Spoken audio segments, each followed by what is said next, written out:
రాష్ట్రానికి కేంద్ర నిధులు ఇస్తున్నా తెలంగాణ ప్రభుత్వం సరిగ్గా పథకాలు అమలు చేయడం లేదని ఆరోపించారు ఎంపీ అరవింద్. ఇప్పటికే రైల్వే ఓవర్ బ్రిడ్జ్ నిధులను పక్కదారి పట్టించారన్నారు. రాష్ట్ర ప్రభుత్వ వైఖరితోనే రైల్వే పనులు ఆలస్యం అవుతున్నాయని అన్నారు. ప్రతి జిల్లాకు ఒక మంత్రి ఉండాలన్నారు. ఇన్ఛార్జి మంత్రి ఉన్నా పత్తా లేకుండా పోయాడన్నారు. వారు ప్రోటోకాల్ కూడా పాటించడం లేదన్నారు అరవింద్. అడిషనల్ క్లాస్ రూమ్స్కి, ప్లే గ్రౌండ్స్కి, టాయిలెట్స్కి, లెబార్టరీస్కి ఇటువంటి ఇన్ఫ్రాస్ట్రక్చర్ డెవలప్మెంట్ కోసము 20 కోట్ల రూపాయలు 40 స్కూళ్ళు ఎంచుకొని మన జిల్లాలో వాళ్ళు ఇవ్వడం జరిగింది. దాని ప్రణాళిక ఏ రకంగా చేస్తున్నారు, ఎప్పటికల్లా కంప్లీట్ చేస్తారు, ఇవన్నీ కూడా ప్రిపేర్ చేస్తూ ఉన్నారు అధికారులు. దానిపైన రివ్యూ చేయడం జరిగింది. దాని తర్వాత మనకు మోస్ట్ ఇంపార్టెంట్ మన జిల్లాలో ఈ పెద్ద ఎత్తున ఆరోబీలు ఏదైతే జరుగుతూ ఉన్నాయో అందులో ప్రత్యేకంగా అడవి మామిడిపల్లి అది ఒక క్వశ్చన్ మార్క్ లెక్క తయారైపోయింది జిల్లాకి. అన్ని ఆరోబీలు except for Madhav Nagar ROB 100% central government fund తోటే చేయడం జరుగుతుంది.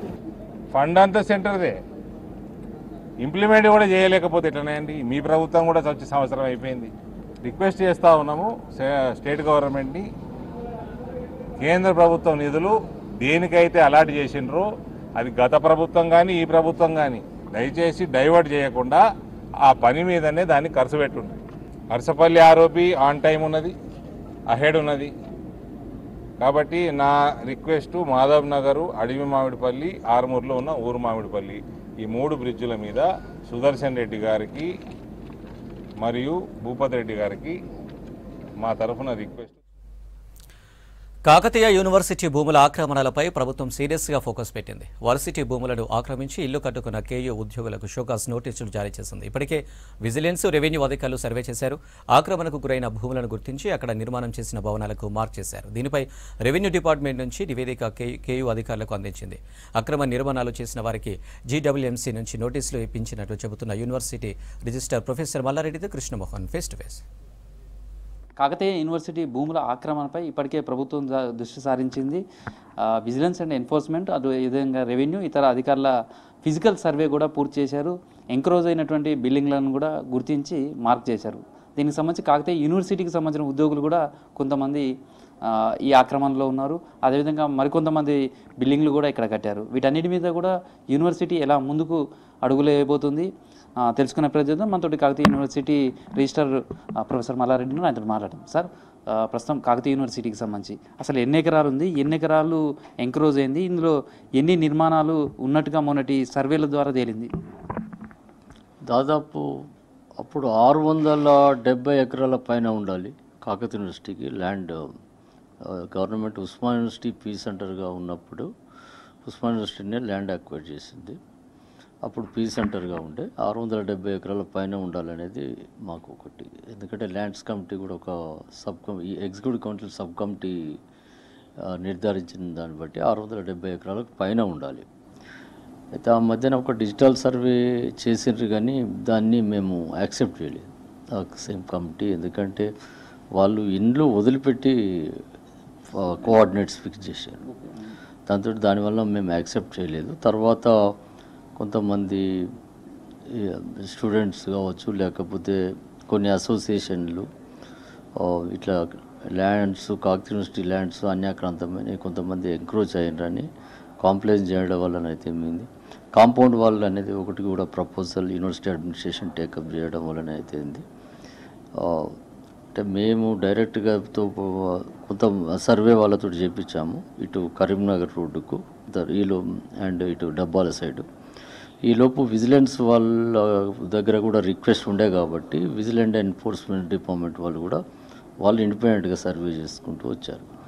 తర్వాత 229 బీసీ కాలనీ గుండ్లసింగారం కింద ఉంటుంది. ఆ సర్వే నెంబర్లో మొన్న దాదాపు 10 రోజుల కింద సర్వే అయింది. సర్వే అయితే దాని తర్వాత వాళ్ళు ఇంటర్న్ ఎంఆర్ఓ నాకు అఫీషియల్గా రిపోర్ట్ ఇచ్చారు. ఆ ఎంఆర్ఓ రిపోర్ట్ ప్రకారం 229 సర్వే నెంబర్లో కొన్ని కన్స్ట్రక్టెడ్ ఇండ్లు ఉన్నాయి, కన్స్ట్రక్ట్ చేసిండ్రు యూనివర్సిటీ ఉద్యోగులు, బయటి వాళ్ళు కూడా. అయితే దాదాపు ఒక 4-5 యూనివర్సిటీ ఉద్యోగులు ఉన్నారని మేము గుర్తించడం జరిగింది. వాళ్లకు నిన్న show cause notice honourable vice chancellor Vagati Karna ఆదేశాల మేరకు షోకాజ్ నోటీస్ నిన్న ఇష్యూ చేయడం అంటే జరిగింది. ఈ షోకాజ్ నోటీసులో వాళ్ళకి ఏమని ఇచ్చారు, తర్వాత ఎవరెవరు ఉన్నారు సార్ ఇందులో? ఇప్పటివరకు మీరు యూనివర్సిటీకి సంబంధించినటువంటి ఉద్యోగులుగా ఉండి ఆక్రమించిన వాళ్ళు ఎంతమంది ఉన్నారు? ఎంఆర్ఓ రిపోర్ట్ను బట్టి మున్సిపల్ కమిషనర్ గారికి లెటర్ రాసినాం. మేము ఏ ఇండ్లు ఉన్నాయి, ఈ 229 సర్వే నెంబర్లో ఏ ఇండ్లు ఉన్నాయి, ఎవరెవరు ఎంక్రోచ్ అయినరు, దాదాపుగా ఇండ్లే కాకుండా ఈవెన్ మున్సిపల్ రోడ్డు ఒకటి సీసీ రోడ్డు కూడా మొత్తం యూనివర్సిటీలోనే ఉన్నది, 220 సర్వే నెంబర్లోనే ఉన్నది. అయితే దాదాపు ఈవెన్ ఒక సైడే కాకుండా అదర్ సైడ్ కూడా పోవటానికి వాళ్ళకు దారి ఉండదు. ఆ రోడ్డు కనుక యూనివర్సిటీ ఆక్యుపై చేసి ఆ చుట్టూ కాంపౌండ్ వాళ్ళు కడితే, దానివల్ల యూనివర్సిటీకి వాళ్ళము we made a request to the commissioner to identify the houses. ఎందుకంటే మున్సిపల్ పర్మిషన్స్ వాళ్ళు తీసుకొని కట్టారని విన్నాము. తర్వాత రోడ్డు కూడా మున్సిపల్ రోడ్డు ఉంది కాబట్టి ఏదైనా యాక్షన్ అనేది వాళ్ళ సైడ్ నుంచి స్టార్ట్ కావాలి. కాబట్టి వాళ్ళకు మేము ఎంఆర్ఓ రిపోర్ట్ను మేము ఒక కవరింగ్ లెటర్ రాస్తూ ఆనరబుల్ వైస్ ఛాన్సలర్ కరుణా మేడం ఆదేశాల మేరకు మేము మున్సిపల్ కమిషనర్కు రాసాము. 3 రోజుల కింద మున్సిపల్ కమిషనర్ను కూడా మేము కలవడం జరిగింది. అయితే వాళ్ళందరికీ కూడా నోటీసులు ఇవ్వాల్సిన అవసరం ఇవ్వాలి. అది మేబీ 2-3 రోజులలో మున్సిపల్ నుంచి కూడా వాళ్ళకు నోటీసులు సర్వ్ చేస్తారు. ఈ లోపే నిన్న మేము ఒక దిమ్మలు కడదామని ఒక ప్రయత్నం చేసినాం. అంటే ఎక్కడికైతే మా బౌండరీస్ ఫిక్స్ అయినాయో ఈ విజిలెన్స్ వాళ్ళు సర్వే డిపార్ట్మెంట్ వాళ్ళు ఎక్కడైతే ఫిక్స్ చేసినారో నిన్న ఒక దిమ్మెలు కడదాం, అక్కడ ఒక దిమ్మె కడదామని ఒక ప్రయత్నం మన బిల్డింగ్ డివిజన్ ఎంప్లాయీస్ వెళ్ళడం జరిగింది. దాంట్లో మా ఎంప్లాయీస్ కూడా ఇన్వాల్వ్ అయ్యి రెసిస్ట్ చేయడం జరిగింది. దాన్ని కరుణా మేడం చాలా సీరియస్గా తీసుకున్నారు. అందులో ఒక అసిస్టెంట్ రిజిస్ట్రార్ అశోక్ బాబు గెజిటెడ్ ఆఫీసర్ ర్యాంక్, ఇంకొక తను ఎల్లస్వామి అని ఇంకొక క్లాస్ 4th ఎంప్లాయీ, ఇంకో భిక్షపతి బుచ్చయ్య ఏలియాస్ బుచ్చయ్య, 3 పర్మనెంట్ వాళ్ళు, ఒక తను outsourcing employee driver, NSS office driver, 4కి మేము నిన్న షోకాజ్ నోటీస్ ఇచ్చినాము.